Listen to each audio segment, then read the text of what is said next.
Hello students, আমি Nitish sir জ্ঞানজ্যোতি coaching সেন্টারের পক্ষ থেকে তোমাদের প্রত্যেককে জানাই আরো একবার স্বাগত। তো স্টুডেন্টস, আজকে আমি তোমাদের সঙ্গে আলোচনা করব এনইপি 4 ইয়ার আন্ডার গ্র্যাজুয়েট প্রোগ্রামের অধীনস্থ যে সমস্ত ছাত্রছাত্রীরা 4th সেমিস্টারে মেজর হিস্ট্রি নিয়ে পড়াশোনা করছো, তাদের কিন্তু আজকে মেজর 4 হিস্ট্রির অতি গুরুত্বপূর্ণ একটা টপিক নিয়ে আলোচনা করব, সেটা হচ্ছে হু ওয়্যার মঙ্গলস, অর্থাৎ মঙ্গল কারা।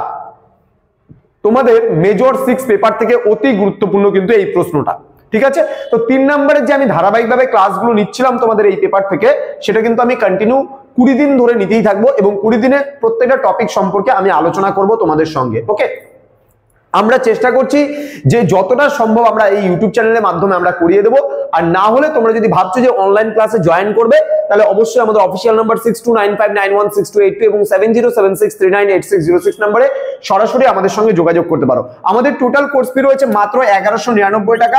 এর বিনিময়ে তুমি মেজরের 3টা পেপার পাচ্ছ, মাইনরের একটা পেপার পাচ্ছ, এমডিসি পাচ্ছ একটা পেপার এবং তোমরা পাচ্ছ এইসি কম্পালসারি পাচ্ছ একটা পেপার। টোটাল 6টা পেপারের কোর্স ফি কিন্তু মাত্র 1199 টাকার পুরো সেমিস্টারের কোর্স ফি। তো দেরি কিসের, আজই যোগাযোগ করো আমাদের সঙ্গে এবং যুক্ত হয়ে যাও আমাদের জ্ঞানজ্যোতি কোচিং সেন্টারে। চলো জেনে নেই আজকের ক্লাসটা। মঙ্গল, দেখো মঙ্গল কথাটির উদ্ভব হয়েছে চৈনিক শব্দ মানে চীনা শব্দ মাঙ্কু থেকে, যার অর্থ হলো দুর্ধর্ষ বা সাহসী।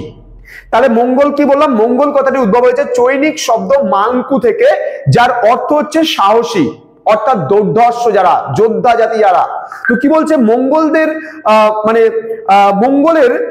মঙ্গলরা ছিল আর কি, বিশেষ করে যারা মঙ্গল আছে, মঙ্গলরা কোথা থেকে এসেছিল? এরা মধ্য এশিয়ার অধিবাসী ছিল। এরা ছিল সুনিপুণ যোদ্ধা, নিষ্ঠুর এবং লুণ্ঠন কাজে পটু।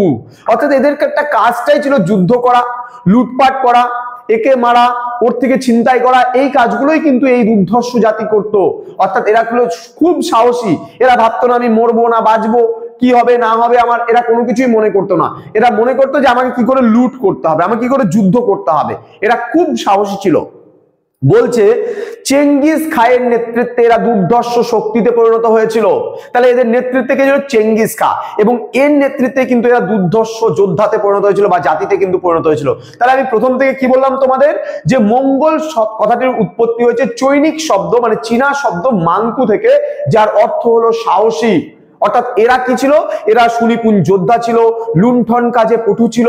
তো এই সমস্ত কাজগুলো কিন্তু এরা করত এবং চেঙ্গিস খার সময়কালে বা চেঙ্গিস খার নেতৃত্বে কিন্তু এরা দুর্ধর্ষ যোদ্ধা জাতিতে কিন্তু পরিণত হয়েছিল। ওকে, আচ্ছা, ত্রয়োদশ শতাব্দীতে চেঙ্গিস খানের নেতৃত্বে মঙ্গলরা ঐক্যবদ্ধ হয়েছিল এবং এই ঐক্যবদ্ধ হয়ে তারা কিন্তু দুর্ধর্ষ একটা শক্তিতে পরিণত হয়েছিল এবং তারপর থেকে এরা লুণ্ঠন, রাজহত্যা বা রাজার আর কি রাজ্য লুটপাট করা, হ্যাঁ, প্রভৃতি সবকিছুই কিন্তু এদের একমাত্র উদ্দেশ্য ছিল। এদের একমাত্র উদ্দেশ্য কি ছিল? যে ওখানে আমরা যাব, গিয়ে ওখানে একজন রাজা আছে, ওর রাজ্য আমরা অ্যাটাক করব, অ্যাটাক করে সমস্ত কিছু লুটপাট করব, তাকে ধ্বংস করে দিয়ে তারপর আমরা বেরিয়ে আসব। এই ধরনের চিন্তা ভাবনাটা কিন্তু এদের ছিল।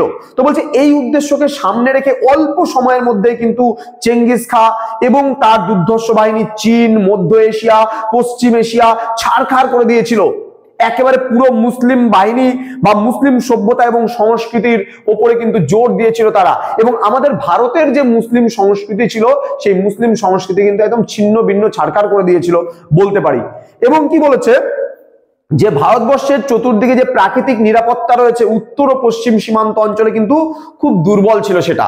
উত্তর পশ্চিম সীমান্ত অঞ্চল দিয়ে কিন্তু বারবার মঙ্গলরা কিন্তু ভারতবর্ষ আক্রমণের চেষ্টা করেছে এবং একটা সময় পরে তারা কিন্তু যে সুলতানি শাসন ছিল সেই সুলতানি শাসনকে কিন্তু ধ্বংস করে কিন্তু মঙ্গল বা মুঘল সাম্রাজ্য কিন্তু মানে প্রতিষ্ঠা কিন্তু করেছিল আমাদের ভারতবর্ষে।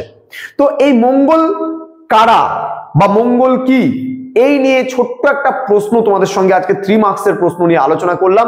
আশা করি আজকের ক্লাসের পরে তোমাদের হু ওয়্যার মঙ্গলস যদি জিজ্ঞেস করে মঙ্গল কারা, তাহলে কিন্তু তোমাদের আশা করি কোনো অসুবিধা হবে না। একেবারে ছোট্ট ছোট্ট আলোচনাগুলো দিয়ে আমি শুরু করছি ক্লাস, এবং আগামীতে কিন্তু আমরা বড় বড় টপিক নিয়ে আলোচনা করব, কারণ এই মাসের একেবারে শেষের দিকে আমাদের সেন্টারে স্মার্ট বোর্ড আসছে। আমরা প্রত্যেকটা বিষয় কিন্তু তোমাদের স্মার্ট ওয়েতে ক্লাসগুলোতে করাবো। তো স্টুডেন্টস, তোমাদের সঙ্গে দেখা হবে খুব তাড়াতাড়ি পরবর্তী ক্লাস নিয়ে। তো তোমরা প্রত্যেকেই ভালো থেকো, সুস্থ থেকো। Thank you so much, thanks for watching. After all, thank you.